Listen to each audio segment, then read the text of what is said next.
Just picked up the Sony A7 Mark III. Congrats, this camera is fire, but it's only fire if you know how to use it. And so in this video, I'm gonna be going through all the menus and how I set it up for myself as a photographer slash videographer.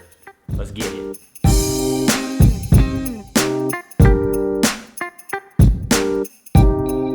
Hey, what's up? I'm Eltakrori, and this channel is all about helping you take better photos. And so if you're interested in that, make sure to hit that subscribe button, hit that bell if you want to be notified when I post new videos. And I do my best to try to post more often, but I don't know, man. I'm not doing too well. Anyways, I want to know real quick before we get into it, is this your first Sony camera? Did you buy the A7 Mark III and this be your first Sony camera? Is it your second? It's actually my third, but I want to know in the comment section if you could let me know just to get an idea of how much people are stepping into that new Sony technology. So real quick before we get started, two things. Make sure you put an SD card into the first SD card slot, cha-ching, and then you want to put a lens. Not usually, but if you start going in the menu system and you don't have those two things in, there's gonna be certain options within the menu that you aren't gonna be able to access. And so just make sure you get a lens on there and an SD card. Let's go into it. And also, I did already set up my camera, and so real quick, make sure you also set your time and date and region and all that stuff. It's so important that you do this because it affects your workflow when you start uploading your photos into Lightroom or wherever you edit it. And then if you ever want a reference, you want to be able to reference the date you shot these photos or these videos. And so just make sure your time and date settings are set to wherever you're living, and we can get into the menu. A lot of people give up on Sony cameras because of their menu system, but I would say that, you know, they've, at least in the Mark III series of cameras, the R3 and the 7 III, and I'm assuming the S3, and the A9 as well, they have updated their menu systems, and so it's a lot easier. Yes, there's a learning curve as to all cameras there are, but it's a lot easier and things make more sense. And then they've also included a lot of customizable settings. So with all that being said, let's jump into the menus with page number 1, list 1. All right, let's get into it. When you turn on your camera, it's gonna prompt you to set your time and date. You know, if you were too excited and you skipped over that and you're like, shoot, I didn't get to that yet, just make sure you go to the setup menu, which is the 4th menu on the top. And then it's page 5, and then right there, date and time setup. Just make sure you get it all right, depending on where you live, the time that you're actually setting this up, and an area setting, because it's so important that when you, again, like I said, with the workflow, that when you go back to see your work, it's all ready to go. All right, let's get into the first menu. I'm gonna try to go fairly quick because these videos don't have to be super long. It's just important that you have a small explanation of certain things, I think. And so this is just based off of, you know, that. So the first thing is I shoot in RAW. I don't shoot in JPEG. I don't usually shoot in that either, RAW and JPEG, just because it takes up so much space. Compressed, quality is extra fine. In the event you're shooting JPEG, I keep this large too. Aspect ratio for photos, you do want 3:2. APS-C, you want to turn this on to manual.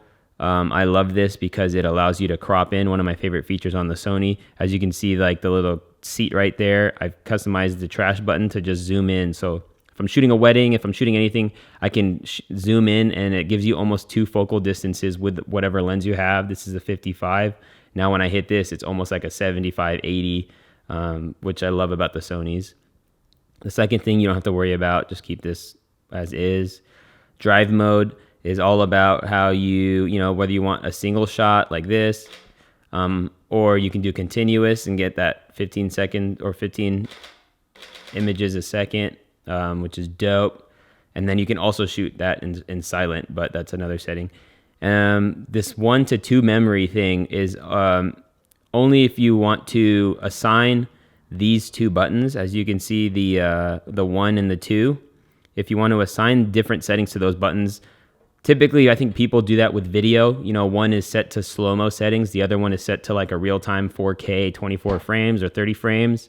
But in the event like you don't want to always have to change your shutter speed. I mean, that's for a lot of video people, like I said. For photos, I'm shooting in manual. Even in video, I always shoot in manual. I have no problem. This is select media to the slot you're putting in. There's 2 slots now, which is pretty dope. Register custom shoot set, that's irrelevant. Focus mode, this is how you want to focus, continuous, or, you know, I either shoot continuous or spot, really, single shot, and keeping it on continuous for now. Most of my focus settings are usually set on my custom buttons, and I'll show you that in a little bit. Keep this balance emphasis, focus area wide, focus settings, keep this off. AF illuminator, I keep that off. That is this light right here. You know, I don't like it because when you're shooting in the dark, it kind of, you know, everybody's like, where'd that light come from? And I don't want everybody to look at me when I'm taking a photo. And the camera actually will overexpose itself in order to focus what you need to focus on in a low light setting. So you don't necessarily need that. Center lock on focus, that's a cool custom that I assigned to this button, and I'll show you later. Face priority, I turned this on, face detect frame display. I turned that on because I want it to show me before I take a video or a picture what face it's gonna choose. It's not doing the focus, it's just like, oh, this is the face. If you're gonna take a picture and hit your focus, I'm gonna choose this. And then face priority and autofocus, yes. And I turn that off, and I assign that as a shortcut as well. AF track sensor, standard. Autofocus with shutter. I don't shoot with autofocus here. I always use this. Why? Just because I like to choose what I'm focusing on and then frame an image a lot of the time. So that's just me. Pre-autofocus, I turn that off. I don't want the camera to focus for me. I want to choose what I want to focus on. AF registration, that's all irrelevant. Don't worry about any of that. Then you have ISO, which is, you know, already assigned to this button. Metering mode, I put multi-face priority in multi. I don't even know what that means, to be honest. Spot metering point, center, keep these as is. AEL with shutter, I put that off. Flash, fill flash. Again, a lot of stuff that's irrelevant. White balance, you got priority set. Things that are whatever, picture profile, I do mess with that in video. Focus mag time, that is a cool feature if you're using a manual focus lens. So if I shut off my focus and go to manual and I start to focus, you see as it zooms in to what I'm focusing on, and now boom, now I'm crispy sharp. But then the time it took to stay up, and so that's what that means. Focus mag time. I think it's a cool feature because you can get like a Rokinon or whatever lenses and just use manual focus and then you're good to go. MS assist, I keep this on. Keep this all on. Peak setting, I don't really do peak because I'm trusting the autofocus with this system. And then face registration, that's cool. If you're shooting a bride and groom and you have the time to just shoot a headshot real quick of them, you know, put them in there, and then when you have face detection on, it would prioritize the people that you shoot. So you can put the bride and the groom, and so when you're doing party photos or whatever, it'll just always find their face and choose them over any others, even if one's in front of the other or what have you. Register faces of priority, that's if you want to turn that on after you set it up. Now we're in the video settings on setting 2, and you know, this is just a file format of video. Yep. Drive speed, I was actually told by a Sony guy this tip. Slow is actually natural. So if you're shooting video and you want things to focus, you don't want it to jump into focus. You want it to slowly focus in. So I like slow because it's not unnatural if I do a pan or something and then it racks on to another subject. I keep this standard. Auto slow shutter, not sure what that is. Audio recording on. You can't see audio record level. One of the flaws I would say with Sony just in general, and they still haven't updated it, maybe they can later, is that you can only see the audio recording level or access it if your dial is set to video. I'm not sure why they do that, but whatever. Let them do what they want to do. Audio out timing. Live, wind noise reduction, I mean, whatever, that speaks for itself. All this stuff speaks for itself. Movie with shutter, that's kind of obvious. I keep that off just because, I mean, I don't like, this is a big, pretty, good placed record button. Silent shooting, okay, never mind, I didn't lie, it's not all video. I keep this off. It's actually a shortcut I put in here, and I'll show you that too. And steady shot, I keep that on. The in-body image stabilization on this is great. Display button, this is just if you want to, show, what do you want to see when you're looking. in the viewfinder and what do you want to see when you're looking at the monitor itself. I just keep that as is. Zebra setting if you're doing video. Grid line, I love the diagonal square grid because of the little point in the middle. That's like so key for me when I'm shooting, because that's what I'm like, if my focus setting is in the center, then I can trust that where those lines meet, whatever I'm shooting will be like crispy. Live view display setting effect on. Continuous shoot length not displayed. Disregard. Ooh, now this is where it's at, y'all. So this is, I guess my biggest tip is the custom keys. So the control wheel I have set to ISO because I want it to, I want to immediately be able to affect it rather than like have to press this button to the right and then do it. Because you know, I set my my shutter and then my aperture on this wheel, so I can affect that lighting triangle all right there. My custom button 1, which is this button up top here, is the focus area. Button 2 is focus mode. Button 3 is eye autofocus, which I love to be there because when I'm holding it with 2 hands, my left thumb is just holding down on that while like the camera is just catching eyes. Custom button 4, which is the trash can button, I have set to that crop mode like I showed you earlier. Multi-selector button is the new joystick that they have implemented in their new cameras, which I love if you're tracking subjects. Oh yeah, I'm in manual mode. If I'm tracking subjects, I can, you know, turn it on, and then now it's always gonna just track that thing. Works well with people going down an aisle, but there's so many autofocus like beast modes in this camera that you know, it's all preference, I would say. Then you also got your center button, that's AF on. So for me, sometimes I don't always put my eye in the viewfinder, and so when my camera's in front of me, I can use this back middle button to do all the autofocus.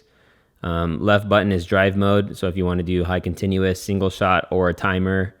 Right button is ISO, which is cool. You can change. I mean, but it's funny because it's like on the camera itself. The down button is silent shooting. I love this feature. So, you know, you can turn it on and now you can't hear pictures that are taken. Great for ceremonies. Great for quiet, you know, jury, judge, church, all that stuff. Then you also got AEL button, which I make focus standard. Not a lot of people know about focus standard. This is why you follow me on YouTube. No, I'm just kidding. But focus standard is actually, this button will allow you to just never have to change your settings for photos. Why? Because if I'm shooting continuous and you see is like, if that's a person, then it's just following them. If I don't want that, I don't have to change my focus mode. So assigning this focus standard, that means when I hold this, it's just the center. So it locks whatever is in the center, and that's why I don't have to go to here and then, you know, choose the, and then go to, I used to do this and then go to flexible spot and make sure that's in the middle, you know? So it does the same thing without having to do all that. So I can just keep all my settings continuous. I can keep it wide, my focus area. And whenever I hit my focus standard, it's just the center thing. One of my favorite things. I don't think too many people know about that. And so congratulations, you're welcome. Just kidding. AF on button, you know, I want it to do that because it's a perfect spot for that. All right, cool. And then we're gonna go into the functions menu set. This is how I have it. And this is, the functions menu is this. So when, you know, something you wanna make sure you can access like right away. And so what we have here is I always have the drive mode there, which is kind of redundant, but I do have it there. So there's the drive mode. And then I have picture profile, which is for video. I'll shoot a lot of times in my own custom picture profile, or if you want to do like S-Log or something. Then you have function upper, which is the focus area. Again, a repetitive thing. So you can really, like, once you're starting to learn this, you can really add what you want. I think things that I think is key is like face priority and autofocus. That's so you can turn on face detection. Then there's touch operation. I don't like the touch screen thing because my face is hitting it and my nose. But you know, if I want to turn it on, you can turn it on.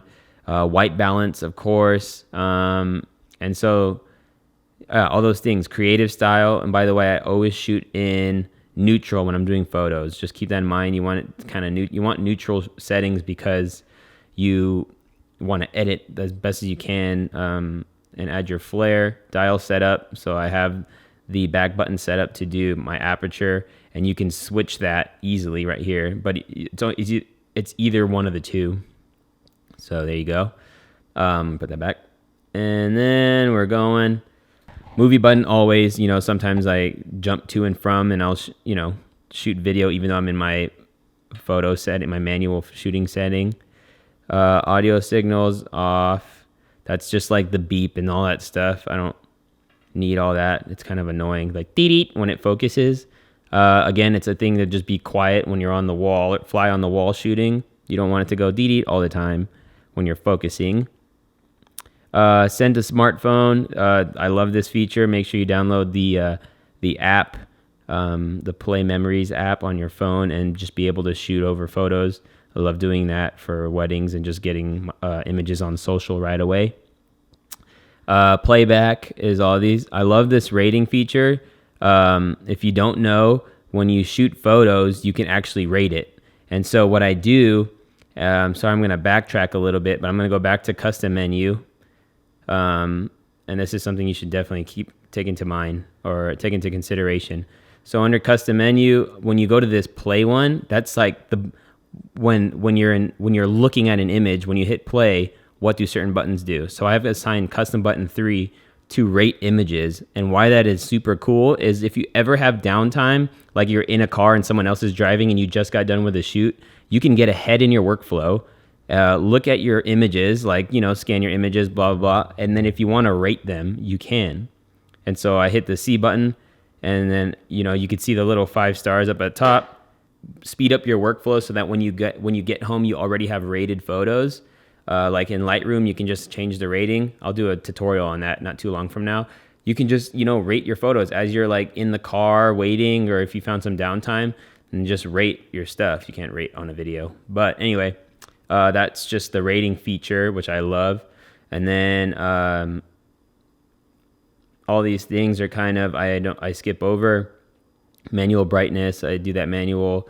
It's kind of like a scary thing too, though, because you don't want it too bright. I found that actually my viewfinder is a little too bright, and I underexpose a little bit, which is okay because I'm shooting raw. Viewfinder brightness, I think again should probably be manual. So I'm going to change that right now. And then you just keep going. Delete confirmation. I like cancel first so you don't accidentally delete something just because you pushed the first thing that came up. Display quality high. I think you could save some battery on standard. That's just the display quality. Touch operation I keep off. Power save time. That's all self-explanatory. All these things are kind of self-explanatory. I think this is kind of important. I don't know if a lot of people actually don't do this, but make sure you set your file name. So, if you're doing multiple things that on your file, your initials, or you just mark the images that are taken on your camera, because you don't want to ever get into a situation where people use your stuff, and you can always go back to that file name. Also if you second shoot a wedding, or if you have someone else second shoot, you can distinguish who took what. Because of that. And so just make sure you change that up. Cool. And then this is my favorite part, right? Real quick. A lot of people curse the Sony menu system, but why curse it if you can customize it, right? That'll preach. Anyway, so, use this to your best advantage. When you start going in the menu, seeing like those things you keep accessing, to change, just add it to this custom menu. I have 2 tabs actually. And, the first one is video stuff. I'm always jumping from slow motion video to, real-time video. And then silent shooting, it's like, okay, I always used to find the button, like the format, because every time I put in a card, then you're trying to find the menu. Now I just put it there. It's all good. The send to smartphone function, I just put right there. You don't have to worry about it. Again, these are also kind of redundant. Face registration, something I would want to access, so just make sure things that you'll want to, jump to. That's what's so cool about this, is just being able to fully customize it, and then you can add, sort, delete, you can do whatever you want with that. And so with that being said, that's the menu system. We just went through it. It didn't take too much time. I know it was kind of a longer than I expected, but just wanted to explain some of the nuances in this Sony camera. You know, it's great, and I think you're going to be able to crush whatever you're doing with this camera because it can do it all. And so let's get back to my talking head. Well, there you have it. I hope you got some value out of this video. I know you probably just opened up your camera and you're super pumped to go shoot. I actually just shot a wedding the day after this camera came in the mail, and it was just so fun. I loved how awesome it handled burst photos, how awesome it handled a lot of things. Real quick, I got a question for you. What are you shooting next with this camera? Are you doing a photo job? Are you doing a video job? Let me know in the comment section. I like to know what people are doing with these Sony cameras, and I hope to see you in the next video. Subscribe, like, I'll see you. Peace out. Oh yeah, follow me on IG, Omar Eltakrori. All right, I'll see you there. Peace.